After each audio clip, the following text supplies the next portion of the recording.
छत्तीसगढ़ के गरियाबंद में इस बार दिवाली पर एक नई तस्वीर दिखी। ये तस्वीर थी आत्मसमर्पण करने वाली महिला नक्सलियों की, जो खुले बाजारों में जाकर दिवाली की खरीदारी करती नजर आईं।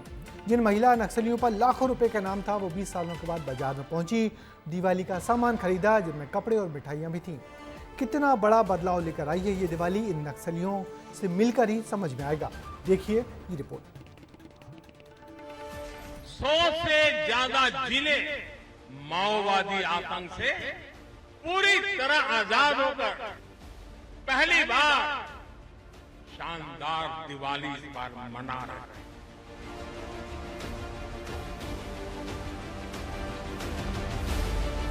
दीपावली की रोशनी अब सिर्फ घरों तक सीमित नहीं है, बल्कि उन इलाकों तक पहुंच रही है जहां कभी अंधेरे की छाया मंडराती थी। जिन्होंने कभी दीपावली की चमक तक नहीं देखी, वो आज बाजार में उतरकर खुद त्योहार की तैयारियां करती नजर आई हैं।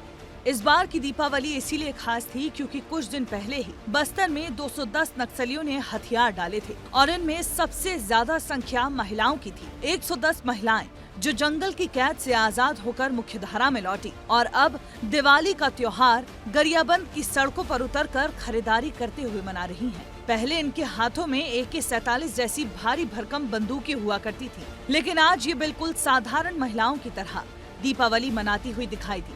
मिठाइयाँ, कपड़े, दिए, बत्ती खरीद रही हैं। ये बदलाव की सबसे बड़ी गवाही दे रही हैं। ये जो महिलाएं आप देख रहे हैं, साधारण महिलाएं नहीं थी।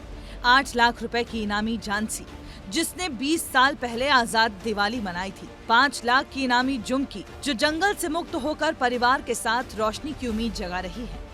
इन सभी महिलाओं पर लाखों के इनाम घोषित थे। ये बड़े बड़े नक्सलियों के अंगरक्षक हुआ करती थीं। सभी ने हाल ही में सरेंडर किया है। ये महिलाएं सिर्फ त्योहार नहीं मना रही हैं, बल्कि दूसरी महिला नक्सलियों को भी मुख्य धारा में लौटने के लिए प्रेरित कर रही हैं।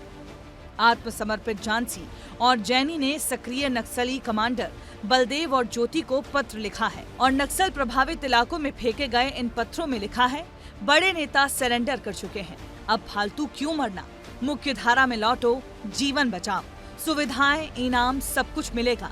ये अपील नक्सलवाद के अंत की घंटी बजा रही है। ये सफर अभी रुका नहीं है।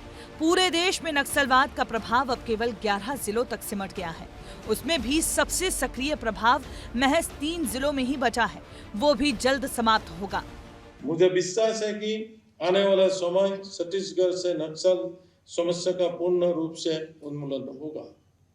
मैं राज्य का उन पुलिस अधिकारियों और जवानों को नमन करता हूं, जिन्होंने कर्तव्य के राह में अपने प्राण न्यौछावर किया है। बचे हुए जो लोग हैं वो भी जल्दी मुख्य धारा में आएंगे। सुरक्षा बल के जवान जिस प्रकार से दुर्गम इलाकों में भी जाकर ऑपरेशन कर रहे हैं, तो आने वाले समय में निश्चित रूप से बस्तर और भारत नक्सल मुक्त होगा। गरियाबंद से बस्तर तक लाखों की इनामी महिलाओं से लेकर जवानों तक सबकी मेहनत रंग ला रही है। अब हर घर में सच्ची खुशियां लौट रही हैं। नक्सल मुक्त भारत का सपना भी साकार होता दिखाई दे रहा है। ब्यूरो रिपोर्ट, विस्तार न्यूज। तो जैसा कि आप जानते हैं, छत्तीसगढ़ में इन दिनों बड़ा बदलाव आ रहा है। नक्सलियों के खौफ से अब जिले और उनके जंगल आजाद हो रहे हैं। कुछ साल पहले तक ये सोचा भी नहीं जा सकता था, मगर अब नक्सली मुख्य धारा में शामिल होने के लिए आ रहे हैं, समर्पण कर रहे हैं। बड़े पैमाने पर महाराष्ट्र और छत्तीसगढ़ में होने वाले नक्सलियों के ये समर्पण बता रहे हैं कि छत्तीसगढ़ में अब वक्त बदल रहा है। केंद्र और राज्य सरकार की सख्ती से नक्सलवाद के पैर हर जगह से उखड़ रहे हैं।